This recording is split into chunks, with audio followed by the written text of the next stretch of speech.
Shabash ni saa moja jioni saa za Afrika Mashariki mtazamaji, siku hii ya 11 ya mwaka, maana yake tarehe 11 Januari za mwaka 2021 mtazamaji. Siku kama hii mwaka 1964 iligundulika kwamba uvutaji wa sigara unahusiana sana na basi ile inaitwa saratani ya mapafu, ile ukipenda lung cancer mtazamaji. Umuhimu zaidi utambue hili mtazamaji. Tumekuandalia mengi sana katika meza ya Mwale wa siku hii ya leo, lakini mtazamaji, je, ni yapi ambayo yamegonga vichwa vya habari siku hii ya leo?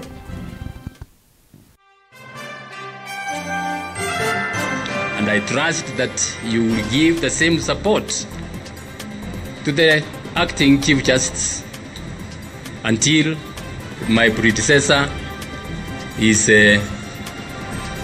appointed. Jaji mkuu David Kinani Maraga astaafu rasmi baada ya hatamu za miaka 4. My Lord, you leave a proud, irreversible legacy. Kazi kwa Philomena Mwilu akishikilia wadhifa huo kukaimu. Nikamwambia wewe kwenda shule, tena kanyamaza. Nikasema sasa huyu mtoto anaonekana. Na mwanafunzi wa darasa la 7 ajitia kitanzi na baholo kwa kulazimishwa kurudi shuleni.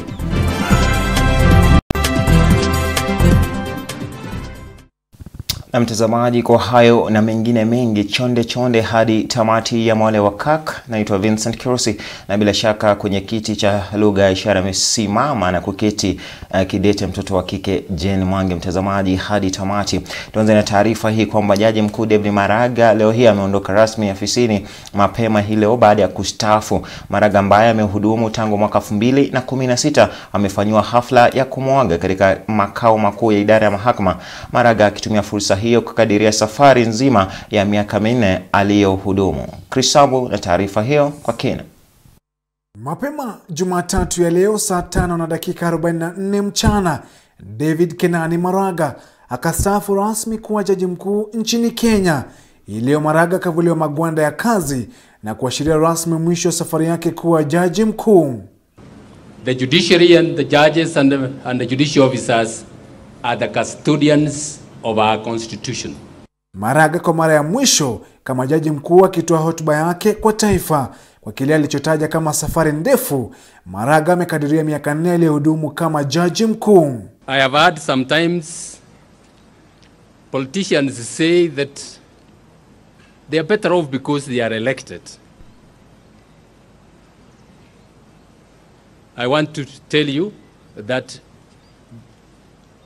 according to our constitutional architecture, they have no better power than what you have. It is the people of Kenya who gave you the judicial authority to exercise it for their own good. I'm sure you live in this country and you have seen the drums of political war being beaten already. My colleagues, if you waver and do the wrong thing,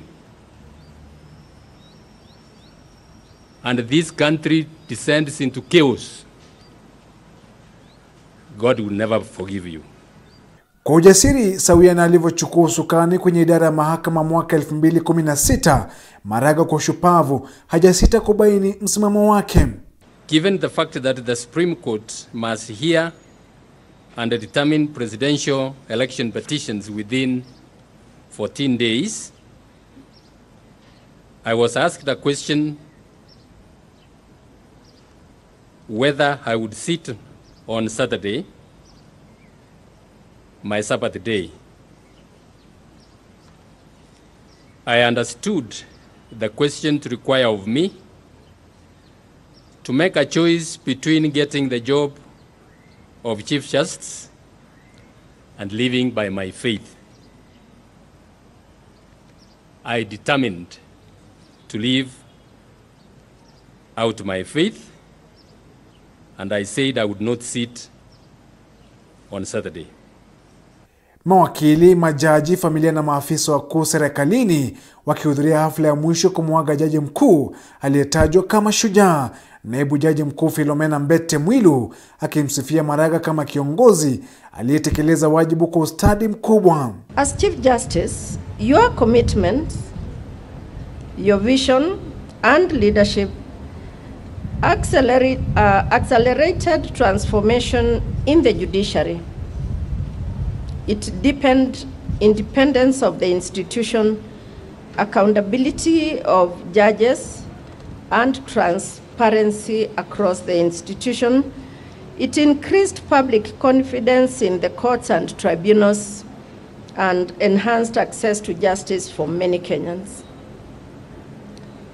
My Lord, you leave a proud, irreversible legacy, particularly in regard to harnessing technology towards the effective and efficient dispensation of justice.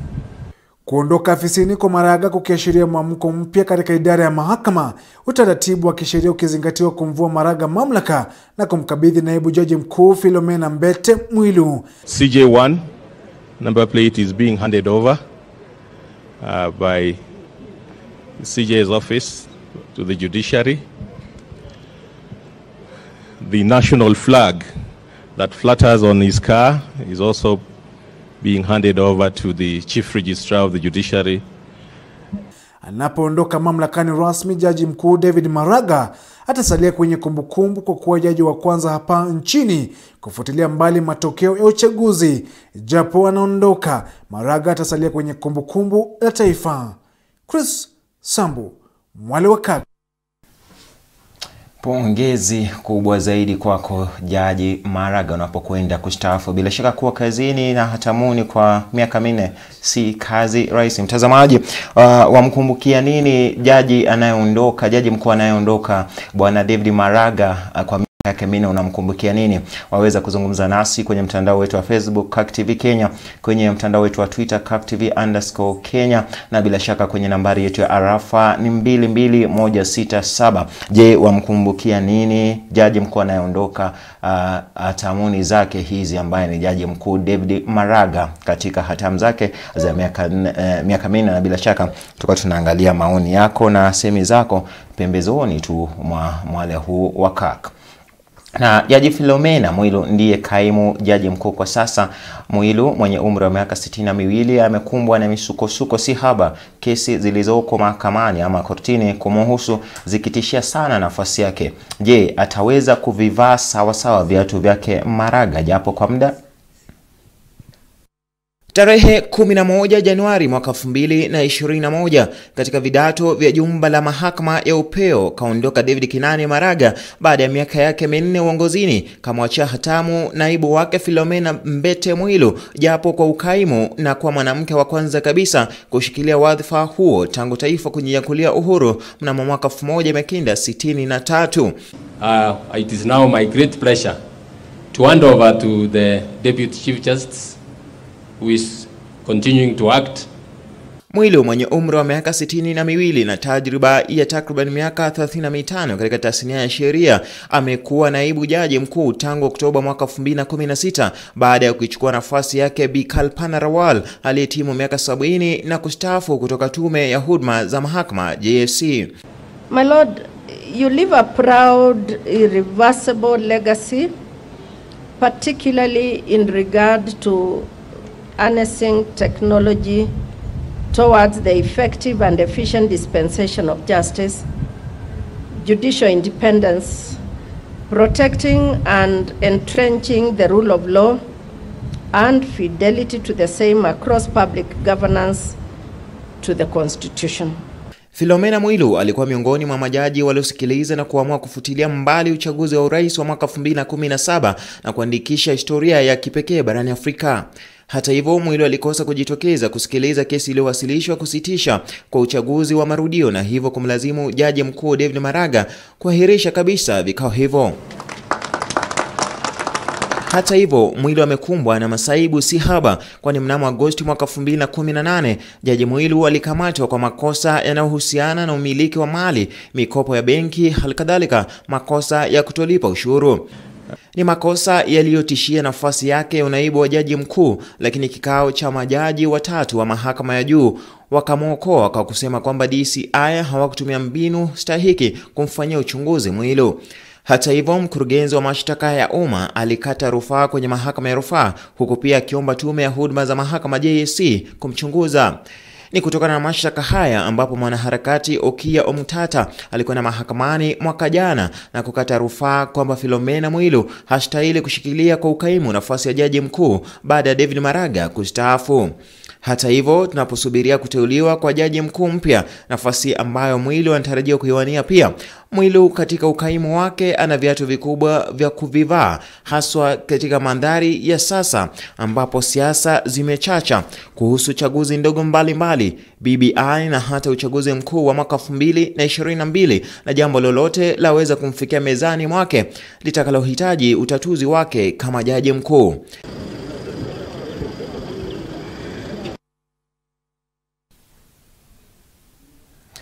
Kwenye taarifa tanzia, mtazamaji, ni kwamba serikali inapoendelea kushinikiza machifu na manaibu wao kuhakikisha kuwa kila mwanafunzi amerejea shuleni, idadi ya wanafunzi wanaojitia kitanzi inaongezeka, hii ikiwa ni njia mojawapo ya kukwepa kurejea shuleni baada ya muda mrefu kusalia nyumbani. Wazazi sasa wanaitaka serikali kuingilia kati. Faith Kaulu anatupasha taarifa kuhusiana na mwanafunzi ambaye amejitia kitanzi kwa kulazimishwa kurudi shuleni. Wiki jana, eneo bunge la Matungu, mwanafunzi mmoja alijitia kitanzi baada ya kutakiwa kwenda shuleni, na hii leo kisa kingine kama hicho kimetokea katika kijiji cha Mukama, location ya Kochwa, eneo bunge la Navaholo, baada ya mwanafunzi mwenye umri wa miaka 19 wa darasa la 7 shule ya msingi ya Mukama kunywa sumu baada ya wazazi wake kumtaka kurejea shuleni. Nikamwambia nataka uende shule. Akanyamaza. Tena kalala. Siku ya 4, kulingana na wazazi wake, mwenda zake Job Mavale Masika alipatikana na chupa ya sumu ya kuua kupe ambayo tayari alikuwa ameinywa. Kwenda kwa choo anapata mtoto ameshashika dawa. Ilikuwa ni nini? Dibi ya ng'ombe. Wazazi wanasema kwamba walijaribu kutafuta pikipiki ya kumkimbiza hospitalini majira ya usiku wa manane, lakini yote yaligonga mwamba. Pikipiki kufika hapo, ilikuwa imefika hapo kama yenye ilienda huko na Navaholo, imekuisha mafuta. Sasa wakarudi wakatafuta pikipiki, ikakosekana hiyo usiku. Watu wakaniambia, wakasema ukiita mtu anasema saa 7 hizi sisi hatuwezi kutembea. Na ilipofika asubuhi, walimkimbiza katika hospitali ya St. Mary's Mumias, na hapo ndipo alilemewa na makali ya sumu hayo na kupoteza maisha yake. Wenyeji sasa wanawataka wazazi kutolazimisha wanafunzi kurejea shuleni, haswa wale ambao wamekuwa na umri mkubwa, na ikiwa basi itakuwa lazima wawape ushauri wa nasaha kabla ya kufuata amri ya serikali. Sisi kama wazazi ndio tunatakana tuanze kupeana mfano mwema kwa watoto wetu. Ndio sasa at least kisa kikifanyika kama hiki kabla kichatendeka, lazima ukue kama umepeana ripoti either kwa chifu ama wale sub chief, na wale wenye walitangulia kuwalazimisha kupaki nyumbani wachukue neno moja la kuwasaidia hao wanafunzi. Nasi peke yetu sisi hatuwezi wazazi. Hauwezi lazimisha mtoto kwenda shule.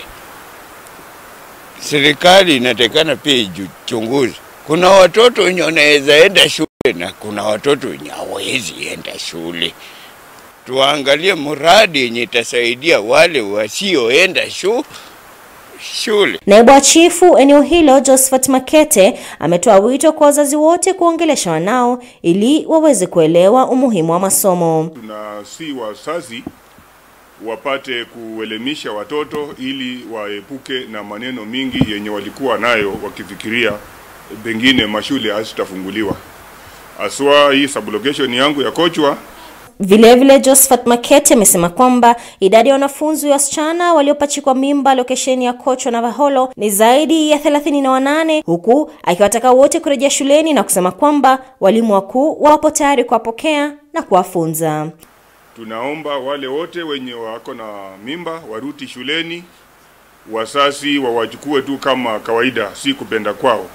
Na pia nitaomba walimu wetu pia wakuwe karibu nao, wajue namna ya kuwalinda ili wamalize elimu zao. Nikiripotia runinga Kirk, jina langu ni Faith Kaulu.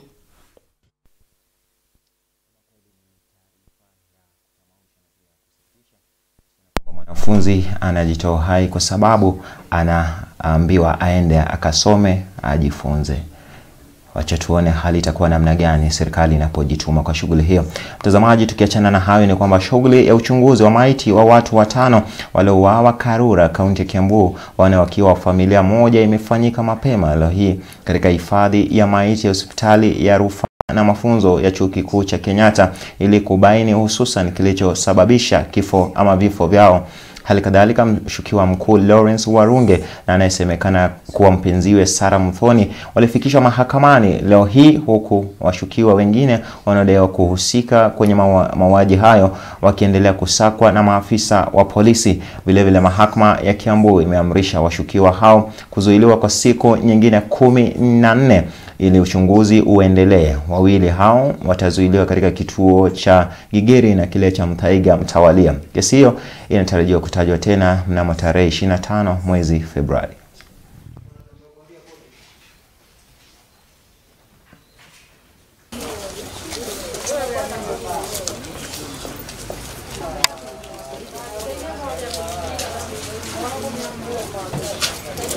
Oi.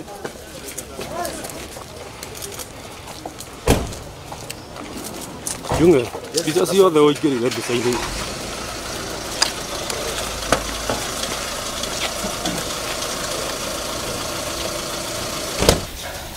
The time has been insufficient to enable us conclude investigations, Your Honor. I also want Your Honor to conduct a DNA test on the respondents for comparison with the exhibits recovered, Your Honor.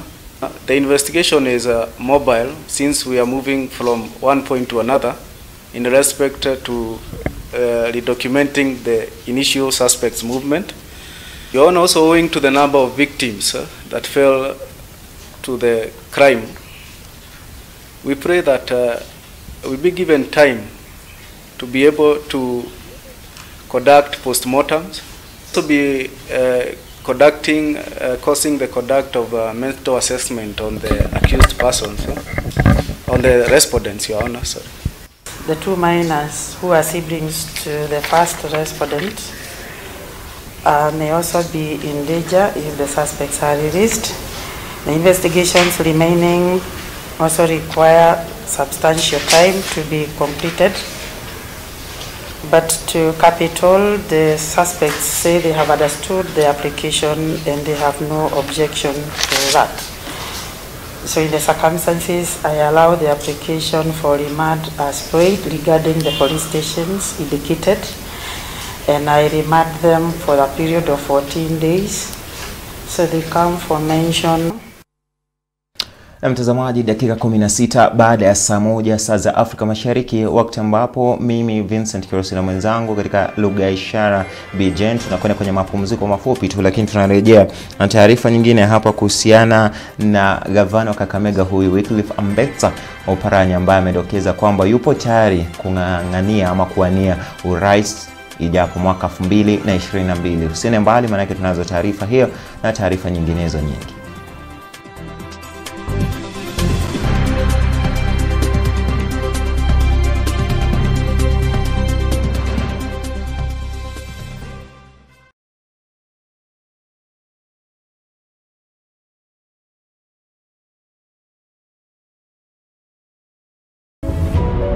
Tonight on Rays of Hope.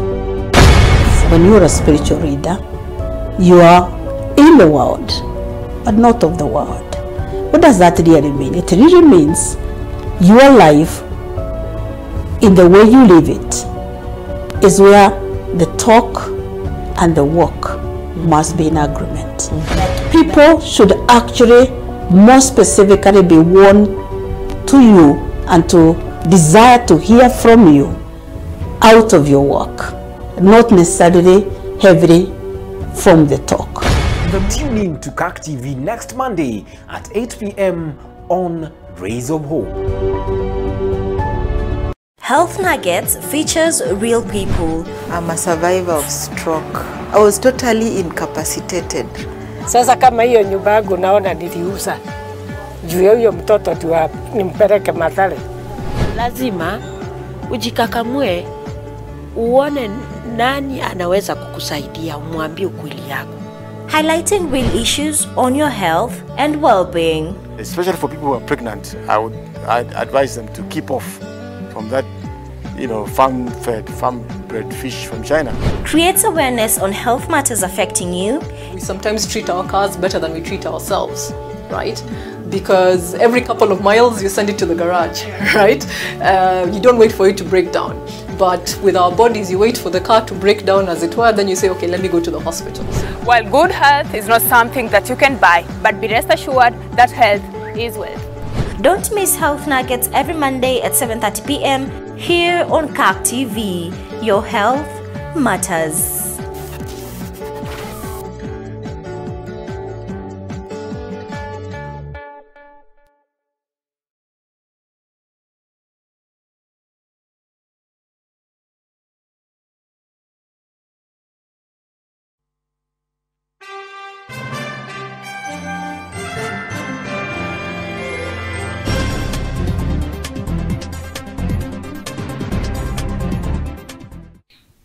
Karibu tena mtazamaji, tukupashe yaliyojiri ama yaliyosalia katika awamu hii ya pili. Na ni kwamba gavana wa kaunti ya Kakamega Wycliffe Oparanya amezungumzia uwezekano wake wa kujitosa katika kinyang'anyiro cha urais ifikapo mwaka 2022. Akizungumza hii leo, Oparanya amesema kuwa ni wakati wa kiongozi wa haiba yake kutoa hatamu za uongozi. Oparanya amesema haya na kuashiria azma yake ya kuongoza jamii ya Waluya. Kauli yake Oparanya ikiwadia wakati ambapo jamii hiyo inaweka miundo mbinu ya kuungana na kuzungumza kwa sauti moja kabla ya mwaka 2022.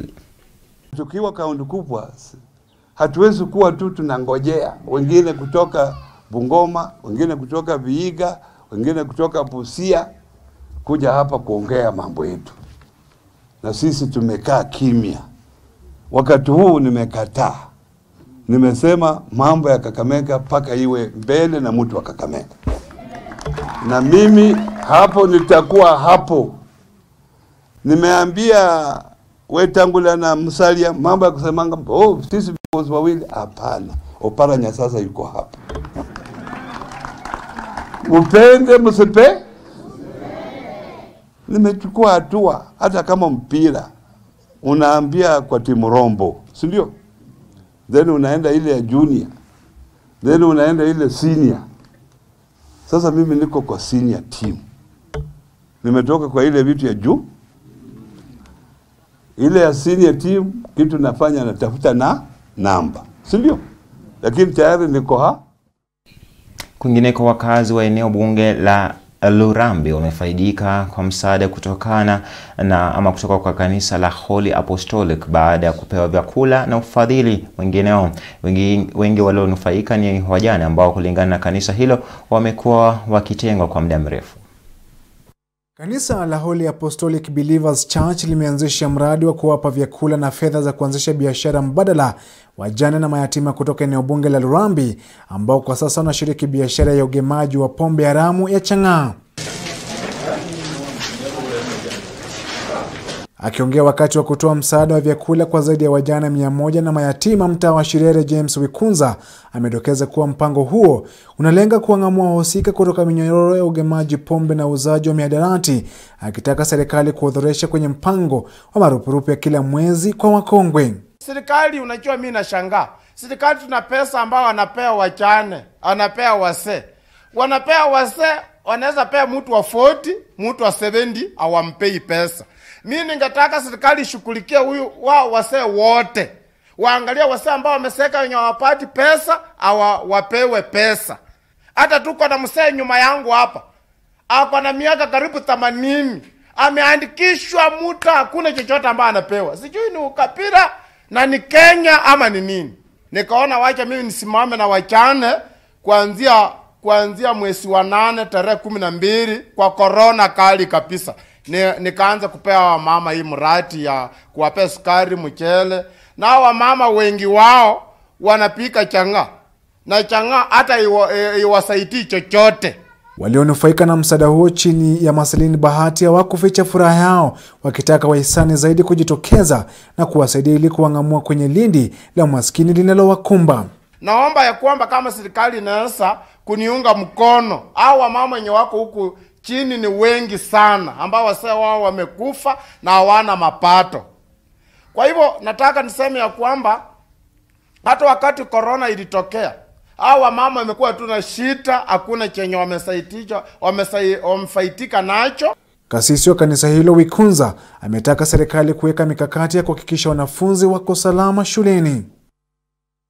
Bila shaka kutoa ni usambe wala si utajiri. Waziri wa usalama wa masuala ndani Daktari Fred Matiang'i amezuru kaunti ya Kericho ili kutathmini hali halisi ya shule za kaunti hiyo pamoja na kukagua miradi mingine ya serikali. Matiang'i aliambatana na maafisa wakuu serikalini pamoja na mawaziri wengine wakiwemo waziri wa kawi Charles Keter pamoja na Betty Maina, waziri wa biashara na viwanda.